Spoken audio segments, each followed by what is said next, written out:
you all for being here. I'm really sad I'm not there, but hopefully soon. And there seems to be a little bit of a lag, so I'm really sorry about that. I hope you'll hear everything okay. So I guess I'm going to go just into my presentation without further ado, so just hold on a second.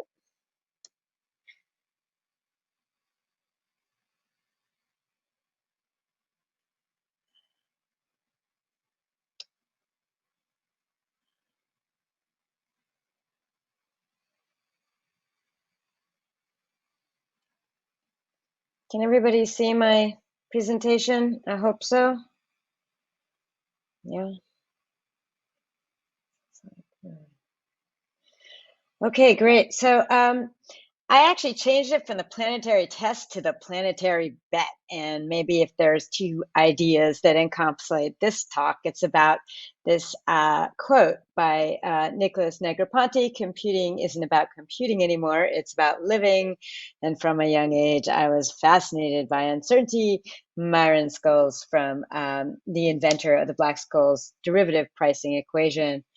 But as you've heard, I'm a historian of science. So, you might wonder what I'm even doing here at the New Now, since after all, I'm not new and probably not very now. And my infographics are really dated, as you'll see. So hopefully I'll learn from all of you. But today I want to ask about the practices that the really interesting program, and think about how our own practices are really related to history and technology. And today, a lot of the stuff I'm talking to you about is going to be coming out of my forthcoming book, The Smartness Mandate. It's coming out from MIT Press in fall of 2022. So I have to make a pull for that. But this is all about the present, right? New Now. So let's start there. This is the Atacama large millimeter submillimeter array installation I visited a few years ago doing research on planetary scale computational infrastructures. It's one of the largest projects ever built for astronomy, costing close to 1.2 billion USD, and most expensive to see the universe and capture the information from aeons ago. Run by a consortium headed by the European Space Observatory, US universities, Japanese institutions, it is the pinnacle of astronomical science. Most recently, it was part of the Event Horizon Telescope, an endeavor that turned the Earth itself into a parabola to gather data from black holes and give us proof of Einstein's theory of relativity from 50 million plus light years away. As a historian, as I came to this sort of site, I began to wonder about what types of society turn its own planet into a radio dish to pick up signals, what type of experiment, if we will, or test, and the two might not be the same, is this? And then I thought about other things too. Looking at the stars is also about imagining a future beyond that of the Earth. So experiments are also bets of sorts on the future, if you will, wagers that new knowledges will emancipate us from the present, perhaps, and create alternative worlds. And since it's an Atacama and it's about the stars, I also start to think of far less wonderful experiments, not just those of the shock doctrine, but more like hedge bets against humanity, like imagining asteroid mining so we can continue extractionary practices, or all the super bro projects that always drop on us these days, like SpaceX. So this started making me think about how we got here. How are we betting on all of humanity's future by turning the planet into a big medium for computing? One might say we're pessimistically computationally optimistic. More tech, especially computer tech, will lead to a better world, even if this one gets annihilated. We are waging or bettering, if we will, on the end of the world. So how did this come to be? So to think about this, I'm going to backtrack a bit and think about some older, perhaps more mundane stuff. So to ask about how we became so pessimistically, computationally optimistic and hedge betters on a planetary scale, I want you to think of three images. Keep them in your mind. They will be our guides. I'm going to go very, very fast, but just look at the pattern, think about it. Communication, after all, isn't about meaning, it's about form. The first is a cybernetic neural net from 1943, arguably one of the foundational moments for contemporary machine learning. The second is Sangdo, a supposedly smart or ubiquitous city in South Korea where I have worked extensively. Theoretically data rich, built on a model that you can sell your data instead of pay taxes. A utopia, a free trade zone, supposedly green, but grafted out of the South China Sea, supposedly a prototype for the future of human habitat in age of insecurity and volatility, both climactic and economic. All leveraged through derivatives, credit debt swap to reallocate risks for life and real estate by that most volatile of instruments, the financial one, and the Black Skull's derivative pricing equation, the agent of most of humanity's most precarious activities, from seaside development to carbon-based energy markets. And I want you to think these three together. I'm going to tell a story about them, and we'll see where we get. So logic, circa 1943. In 1943, inspired by the cybernetic idea born out of anti-aircraft defense that machines and minds might be thought together through the language of logic and mathematics, or as black boxes, the psychiatrist Warren McCullough and the logician Walter Pitts at the University of Illinois Urbana-Champaign decided to take quite literally the machine-like nature of human beings. They came up with neural nets. Interestingly, these seeming, interestingly enough, while inspired perhaps by wartime correlations between minds and machines, the paper was also, in the word of McCullough, an answer to a more fundamental problem, the Entscheidungsproblem. What is the limit of knowledge? What can be computed? And how did he answer this question? In this article, they introduced the idea that neurons operate on an all or nothing principle when firing electrical impulses over a synapse.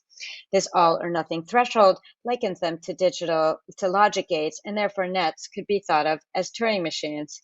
This model was based on two interesting characteristics, a semiotic feature and a temporal one. The first interesting fact is that every neuron firing, according to McCullough, has a semiotic character. It speaks, if you will.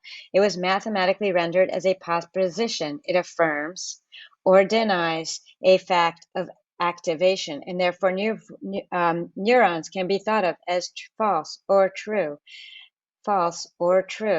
just as semiotic situations are similar to communication structures. The second element was a temporal structure that assumes the fundamental psychosis of both machines and minds, an imminent inability to differentiate interiority or exteriority that results from the temporal nature of the net. Neural nets are determined in terms of the future. They are predictive, but indeterminate in terms of the past, which is to say, given a net in a particular time state t, you can predict the future action of the net t+1, but not the past. This makes them definitive and analogous to Markov chains and algorithms. Importantly, you cannot know from within the net which neuron had fired to excite the current situation. McCullough offers the model of a circular memory neuron. You see it right here, activating itself, you see that little loop in the middle, with its own electrical impulses. At every moment, what you experience as memory is not the recollection of the original activation of the neuron, but merely that it was activated in the past at an indeterminate time. Within neural nets, at any moment, you cannot know which neuron you received the message from or whether it was a misfire. In short, you cannot know whether stimulus comes from within or without the net, whether it's fresh input or simply a recycled memory. More importantly, it doesn't matter. In fact, McCullough was so proud of what they discovered. What we thought we were doing, and I think we succeeded fairly well, was treating the brain as a Turing machine, that is, as a device which could perform the kind of functions which a brain must perform if it is only to go wrong and have a psychosis. The important thing, according to the medical definitions, McCullough was playfully citing, to be schizophrenic is not to be reasonable, but it is to be logical. He explained, for example, that whether one feels hot or cold was not a question of what the temperature of the external stimuli factually was, but rather what route the signal took to arrive. So we see here a radical transformation of reason into rationality. So what he argued here is that reason is now essentially psychotic, leading us to rethink of sensation and perception, as McCullough said, as an illusion. But what McCullough really implied was that the true illusion was none other than that of a subject as an entity separate from the external perceptual black field, the illusion of consciousness and analytic control of the world. For neural nets, the researchers, the question then turned to determining not whether minds were the same or different as machines, but rather what difference does it make to be in one network or the other. As we see the subject and gets merged with the environment, as the ecology and agents replace them. In fact, he would call all of this an epistemological experiment. An experiment not in what a brain or a machine might be. These crazy nets, they develop not ideas of what a brain is or what a machine is, but rather what either of them might eventually be. And in fact, these things went to be extremely influential, inspiring the idea of the perceptron, the first working model that is now at the underpinning of all of our many of our neural nets and machine learning systems. So it's a new way to model intelligence, a new way to think about networked modes of thinking, and a new form of agency that has now become a series of agents. Such a machine, however, does not operate top-down, but rather in feedback loops, up, down, bottom up. Which way do these machines operate? The Turing machine is directed by the tape it's reading from memory, not in reverse. It is psychotic, and indeed today's machines cannot differentiate between inputs and programs. The two are the same, and we spent a lot of engineering time to make this happen. So top down, bottom up, which way does control go? I can't emphasize this enough. Control in computing is an uncanny subject. It's not what decides the order of operations, but rather is told what to do by memory by the programs or inputs it reads. Control is radically uncertain. Machines and minds now work in psychotic but preemptive future perfect loops. And these wily circuits, they continue to travel.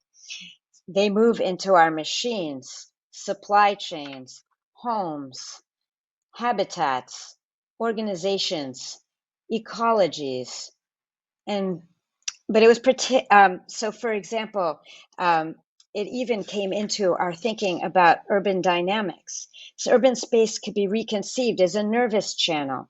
It could always be improved and enhanced, made more imageable, more conducive to circulating information.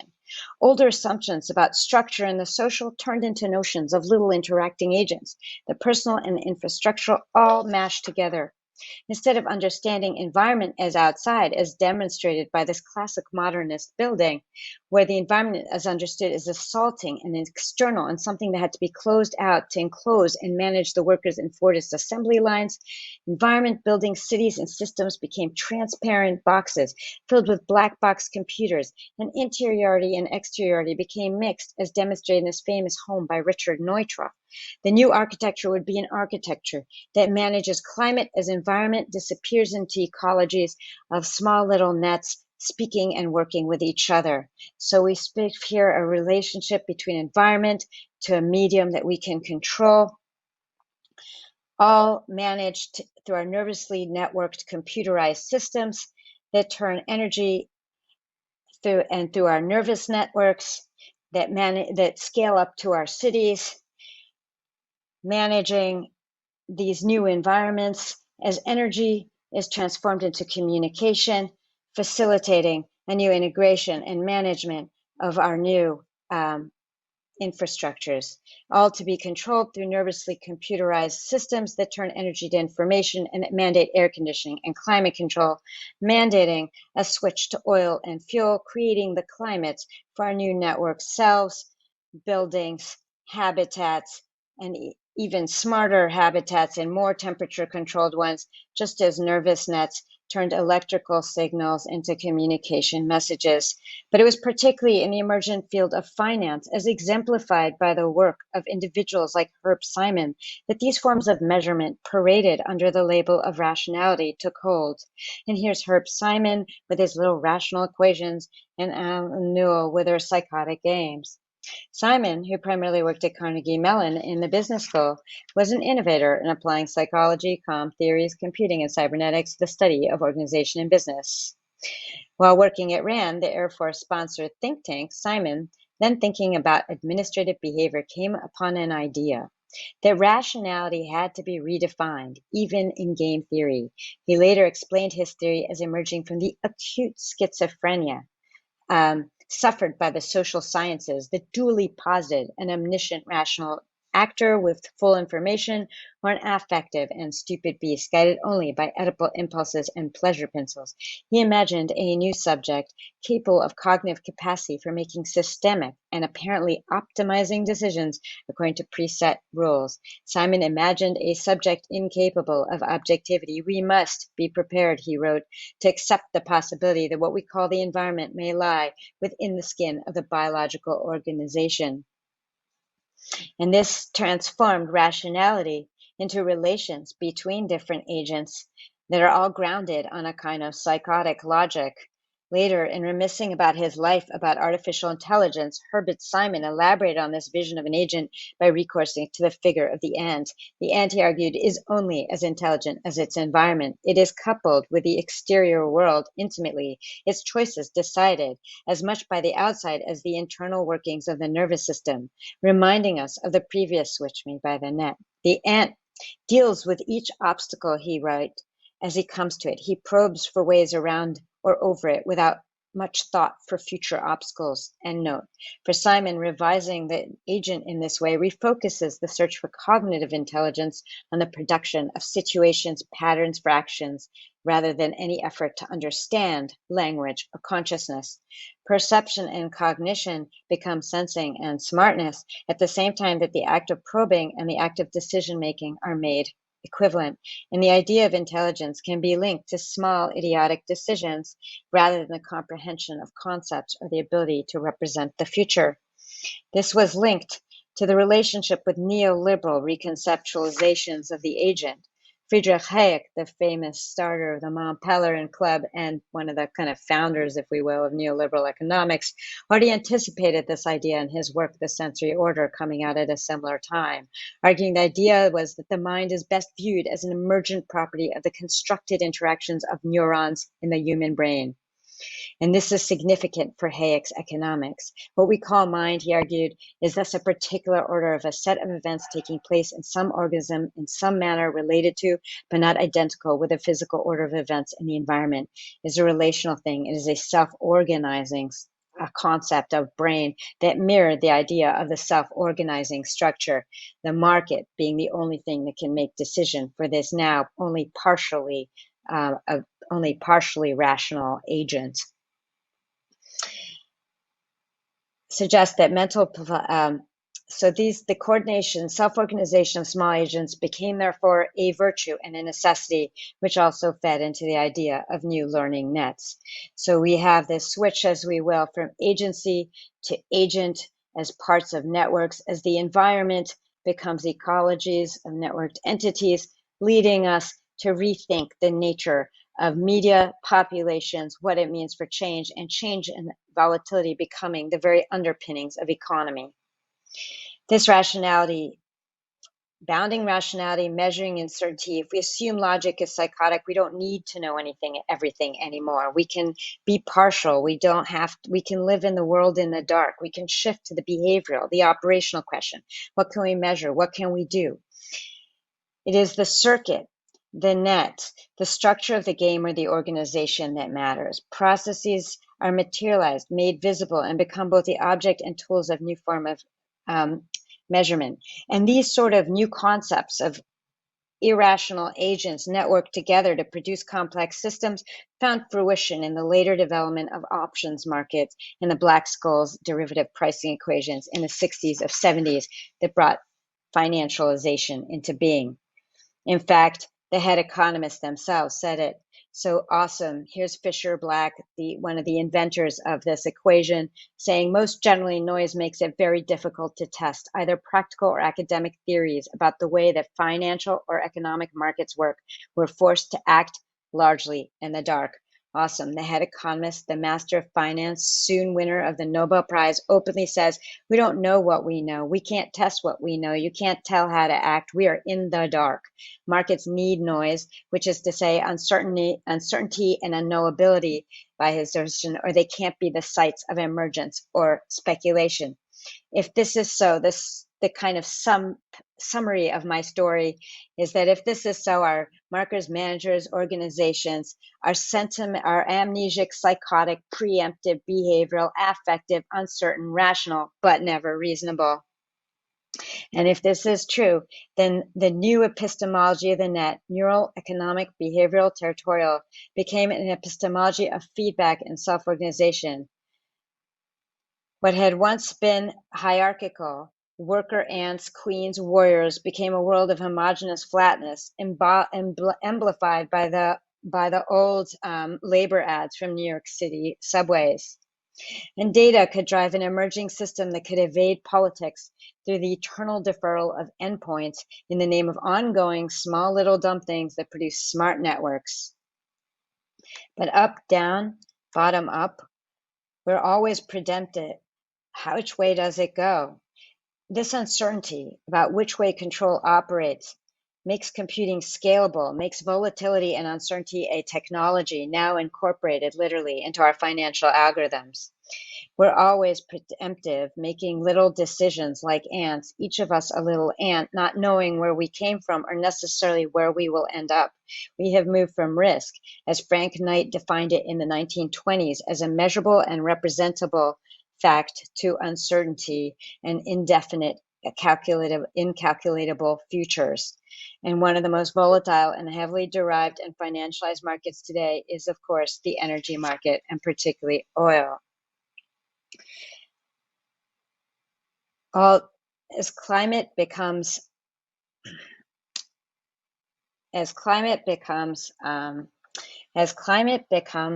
sort of new network thing, all driven by energy demand, so that now as we sit in our homes, coddled by our machines, linked to networks from our nervous systems to our built environments, trading and deriving at hyper speeds, all driven by big data and air conditioning, surrounded by their soft hum of their ever-loving machines, and as inducing ever more precarity as a result of all this uncertainty. So we have this movement here from climate to the effort to control as a medium for control and design that leads to uncertainty, up, down, bottom, down, all grounded in the paranoia of our little nets, creating extreme precarity and ultimately threatening our very social orders. So this psychosis that induces precarity, that includes the precarity of democracy itself.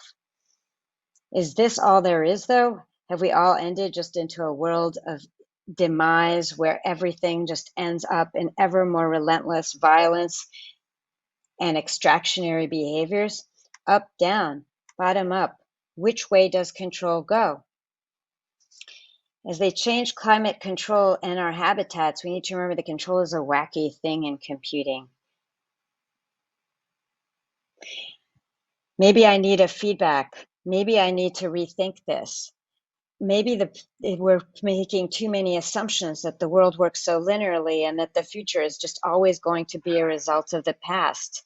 If our systems are amnesic, maybe it's time for some playback. Maybe there's still a chance. Sometimes history emerges. Sometimes a memory reasserts itself and intervenes. Systems get stuck, jammed, they fold. Times are many. And sometimes in the rush of data, things can be reassembled or assembled. Perhaps we can play thought itself back to ourselves through our own computational networks. Maybe they can teach us something.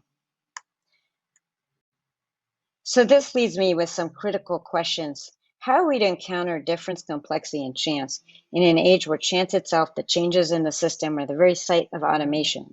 We must produce a politics and criticality, a research creation practice of chance. So as this leads me, as I replay this history of the stories that we have or have not written, what happens if we listen to our machines, go inside our algorithms? Go inside our algorithms, try and produce different forms of time and genealogy for these.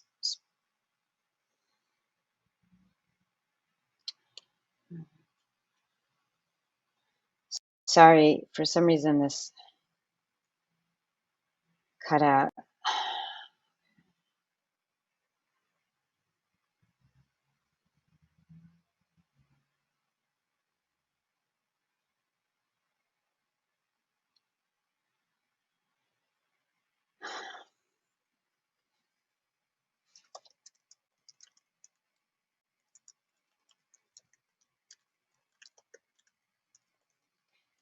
Unfrozen.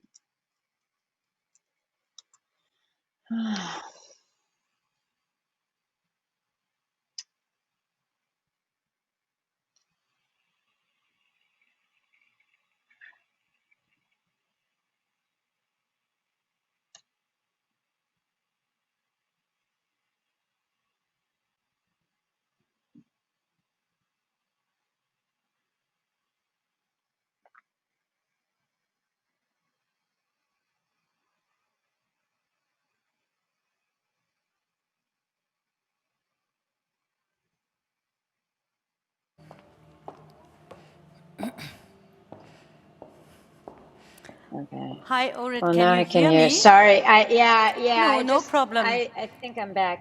I'm Can you sorry hear me, about that. Orit? Yeah, I can. Can you hear me? Can we I support you? apologize. This is a tough. I think I'm okay. I apologize for that. This is supposed to be a performance lecture, and now We can it's sort of, always and I'm adapt. noticing it's constantly in log. Yeah, exactly. So now we can think about the lag as a strategy or a glitch for the clean, smooth logic of ubiquitous computing. So hold on, I'm going to try this again, and I'm going to try to get back online Take your here. time, please. It's no problem. We can always adapt. But we're, of course, curious to continue listening. But if it doesn't work, we can also have a chat. Great. I think I'm actually, it looks like it's ready to share. So tell me if this Okay. works. Otherwise, you just give us a Um, sign, and then I just jump on the stage. Okay. okay, Good great. luck. Thank you. Good luck. Thanks.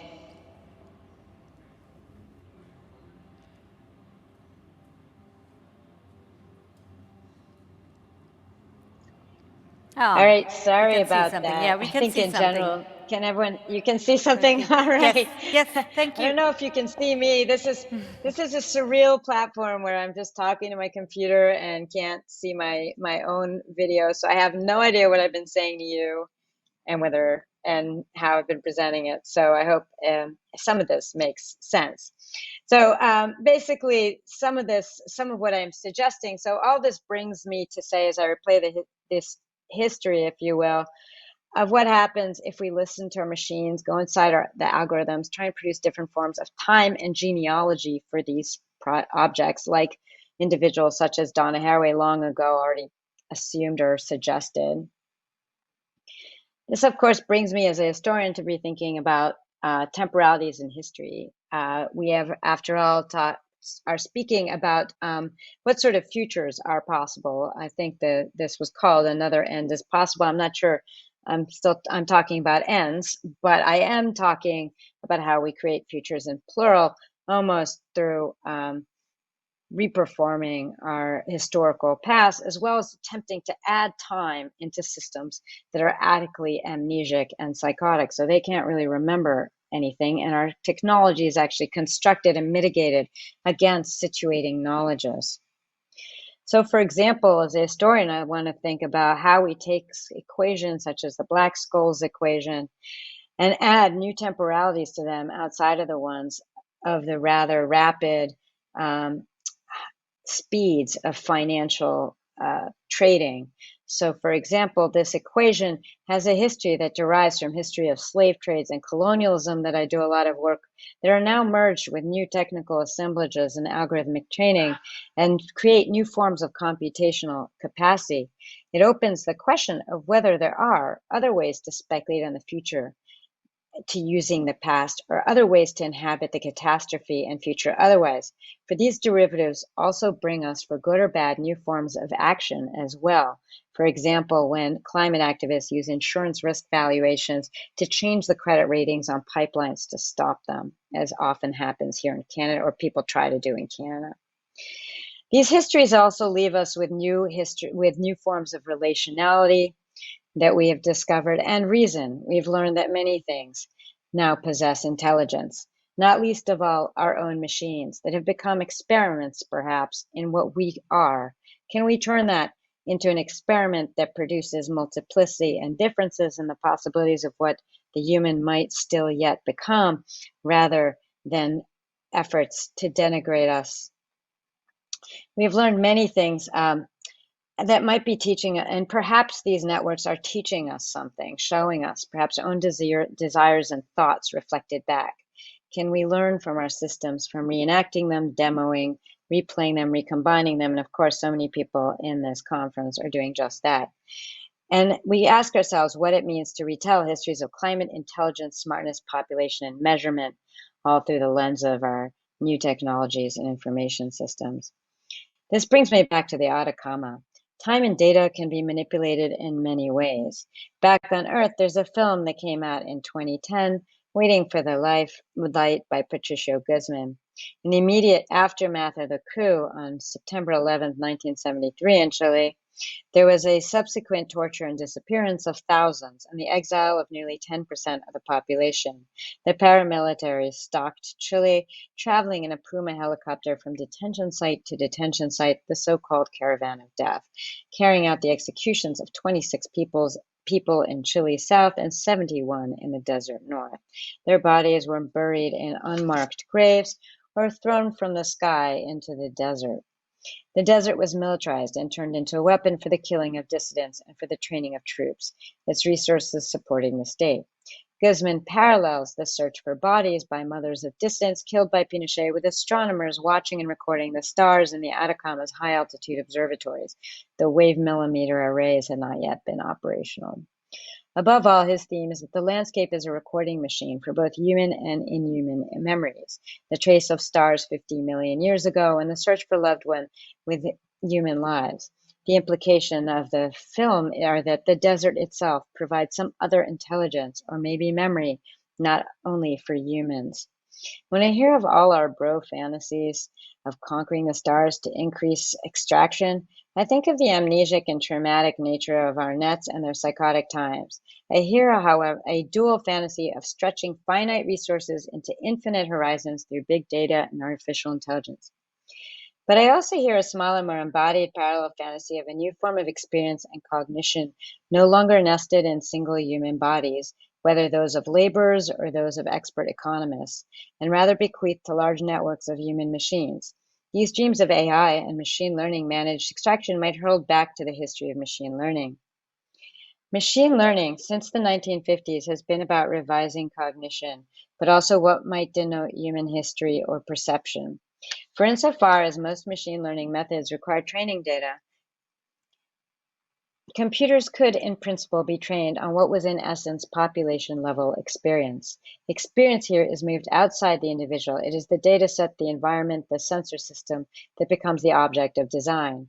That is, though each human individual is limited by the set of external stimuli to which he or she is in fact exposed, a computer can draw on huge databases of training data that were the result of judgments and experience of not just one individual, but rather large populations of human individuals. These infrastructures are ubiquitous today. Think Mint's data set or Google image training sets or the massive numbers of click farms and so forth. I wonder then at this condition we live in and its link to artificial intelligence that have fundamentally positioned experience as a matter of extra-human or personal relations, perhaps beyond terran experience. We've turned our whole planet into a device for sensing the deepest, coldest space, the first wager and perhaps the biggest gamble we're taking as a species. If optimization is the event horizon of earth-bound ecologies, the very limit of the historical imaginary of economy, by making it difficult to imagine running out of materials or suffering catastrophic events, then the event horizon appears the very image to replace the finitude of the earth. In a pessimistically optimistic vein, however, this might also be the final possibility to undo the very fantasies of modern imperialism and anthropocentrism. There's hope in those infinitesimally specific signals found of a black hole from eons ago, beyond human, even terran time. The idea that there are experiences that can only emerge through the global networks of sensory and measuring instrumentation, that there are radical possibilities in realizing that learning and experience might not be internal to subject, but shared. Perhaps these are just realizations of what we all have known all along. And kind of to think about this, I think about the recent protests that have happened in Chile and currently the rewriting of the constitution there, the throwing out of the Pinochet constitution.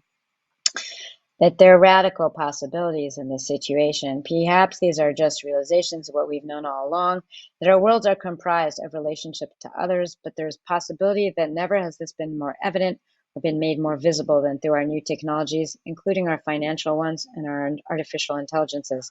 As they automate and traumatize us, they also reveal perhaps what's always been there, the socio-technical networks that exist beyond and outside us, realities impossible to fully visualize. The Event Horizon Telescope thus presents us the radical empowerment with our inability to ever be fully objective, and the possibility that there are things to learn and forms of experience that are beyond the demands of capital or economy in our present.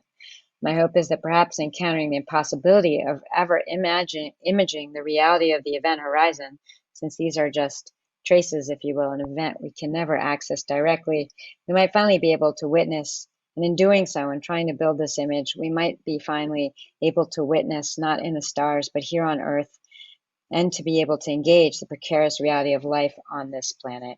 Thank you.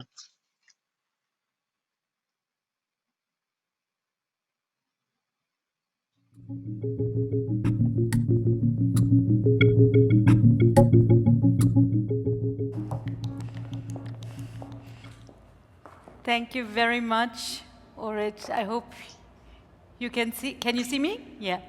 Now. I can see you now. Yeah, sorry. This is a bit Thank of a you so much interface. for this really inspiring talk, despite all the technical issues and obstacles.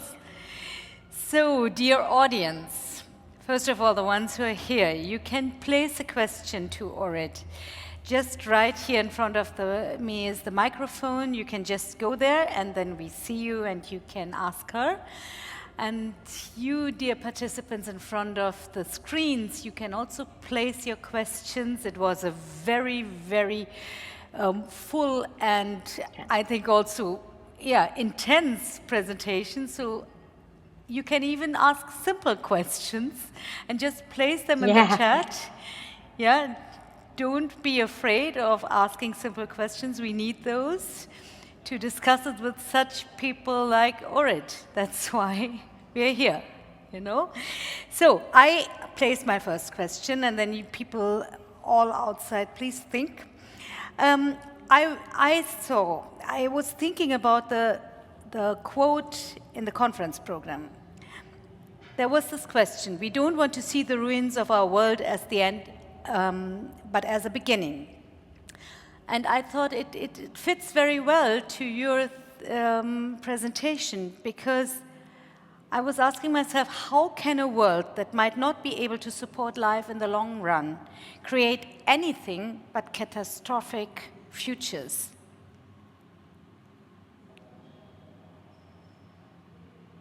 You know, one of the things I'm sort of, well, I would have to back up, because I actually don't know how I feel about the idea of a world in ruins, and this might actually speak to other work that I didn't present on today. But I, for example, run a lot of research studios on extraction facilities in northern Quebec, on reclaiming that space. And the landscape is changed, but the idea that it's already abandoned or not alive is also kind of really problematic. Like the idea that we're already in a ruined society rather than just a deeply inequitous, violent, and unfair society are two different things. So for me, I prefer to switch the question not to like, how do ruins just produce catastrophe, but rather, how do our imaginaries of the world is ruined continue to encourage the idea that the catastrophe is the only future? And is it rather an invasion of a responsibility that the world isn't ruined, it just isn't working maybe as the way we would like it, like if you want to change the world that you want it to. So I don't really participate, because I find discourses of crisis, catastrophe, these sort of things evade the general fact that not only has this supposed catastrophe been happening forever, since maybe like, European colonialism, etc., but also the fact that people are alive and struggling and making way in the present. They're not ruin. And those things that we call ruin are in use and are inhabited and are constantly changing. And I really think about that because in some of my work, we're in these extraction zones, and there are indigenous communities living there, and it's an ongoing thing. It's a catastrophe. It's terrible in the sense of it's toxic and contaminated and unjust, but it's also inhabited and alive. People are Yeah. making lives in there, doing things, and also entire ecologies are developing, even if they're not the ones we want. So So you're I actually don't know. talking about being more productive instead of paralyzed, or yeah. Sort of, Is yeah. there, yeah. So where's the line I'm not a between big this? mourner. No, which I like. So where's the line between productive and paralyzing or lulling hope? Oh, there's a question coming, but oh no, it's not coming. You want to? Did you want to ask a question? No, no, she didn't want to ask a question. So where's the line between? My question was, where's the line between a sort of, laid back hope or paralyzing hope and being productive, because you were addressing the productiveness in the situation. Yeah, yeah, yeah. Because this presentation was a super critique about obviously how climate change is the infrastructure in many ways for ubiquitous computing, um, but also that these new systems are putting things in the world, right? New types of intelligence, new types of economy, new types of things. But you're asking like an excellent question that I don't like. I don't think it has an answer, but I find, I guess that's why I like pessimistic optimism. Like things aren't going all right, but like I wouldn't be doing what I do if I don't think something is going to happen. But I have to Of remember that I course. have to stay active. Like it's not just a matter of me kind of sitting back and saying, "Oh, this is so bad." I have to come up and invent that No, the alternative reason why fiction. I ask this question is because sometimes people think it's so overwhelming, the bad news, so we just decide to Oh do nothing. yeah. Yeah? This is why it's really Yeah. simple.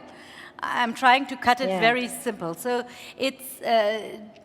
that's what I ask, So Yeah, yeah. sometimes hope can paralyze because we think, okay, no, it's all going to work out. So this is not. Right. This is what we see in politics. So this was the question. So how can we motivate the productiveness despite all the bad news and despite also lulling hope? Yeah, I know what you mean, and it's kind of a constant struggle that I kind of try to always, because there's also like an overwhelming weight, even in like my own presentations, I'm like overwhelmed by my own history. It's depressing. Um, and even, and obviously today there's so much overwhelming bad news. And I think part of that, you know, there's two things which I don't have full answers to, but begin to suggest. The first is we do not have very good politics of uncertainty, which is to say, no, nobody wins an election by saying, you know what, we're going to try to go green. We don't know if it'll work. We don't know if it'll be a better economy, but we think that this is statistically, the probabilities are better. They will survive if we do that. But obviously, we can't guarantee that this intervention will work or not. We're not very good at being like, how do we do that without saying good or bad, this will happen or this will not happen? So the first question is, how do we educate ourselves or educate our publics? And I guess there I'm going to make a push on pedagogy as like a really critical and political intervention that tends to get neglected in all of this in terms of how people understand information and learn to situate it rather than get overwhelmed with it. And also, how do we have to really start working on uncertainty, which is really hard for us because our response is usually to the right. And so we usually answer in speech acts that parallel that by kind of, countering reactively to try to say, no, you're wrong, here's this. But, really, we're in a struggle to be able to actually deal socially, but more importantly, I think actually at a political level of discourse with questions of uncertainty and To deal with it, yeah. complexity, obviously. Yeah, but I think that's really a good answer, because we are at a festival where we are trying also to build up role models for interdisciplinary work, listening to people who can do things which we can't. So I think this is exactly what we are addressing with this festival. Thank you so much. I have one nice, simple closure question. You published a new book. That's what I've coming learned. out in What fall. is it? It's coming out now, so it's almost published. So yes, what is it about? It's in production. What is it about? Just give us a small sneak preview. It's based on an article that's already published and publicly available called The Smartness Mandate. And it's essentially a consideration, if you will, of the relationship of neoliberalism and technology. Its sort of basic premise is, after the shock doctrine that Naomi Klein comes the Smartness Mandate, which is the new model or logic of political economy and governance. And it investigates how this concept of smartness is reformulating essentially global governance. So it's a pretty big book in the sense of it spans a lot of stuff, but its basic conceptualization is trying to understand the kind of fate of neoliberal governmentality. So it addresses digital sovereignty also, or implies? It does a bit. Yeah. I mean, it asks more, the basic question that started, like, what sort of historical conditions might lead us to envision the planet itself as a site for computational experimentation, and what leads us to answer. So whether you look at security issues or climate change or economic volatility, the answer is always the same. Pretty much more AI, more innovation, that is going to solve the problem. And while that might seem really natural to us, one of the questions is, how did that emerge? And particularly, how did ubiquitous computing come to be associated with the idea of life itself? Yeah, we're looking forward. It's less about sovereignty than kind of a history of science, of ideas, I guess. When exactly is it coming out? Fall of 2022. Fall 2022. So next year. Next year, okay. Okay, then but it's in production. So good luck with that. Thank you very, very much. One last chance for anybody who wants to place a question. Otherwise, we are very happy that you have been with us, and I hope to meet you sometime in the analog world. That would be great. Yeah, that would be lovely. I would really have loved to be there. It's a great space here. It's a nice atmosphere. So next time, in 2 years, we hope we meet you again. I hope so. Thank you so much for the invitation, and thank you to everyone who attended. I really appreciate it. Take care. Stay safe. Take care. See you. Bye-bye. Bye.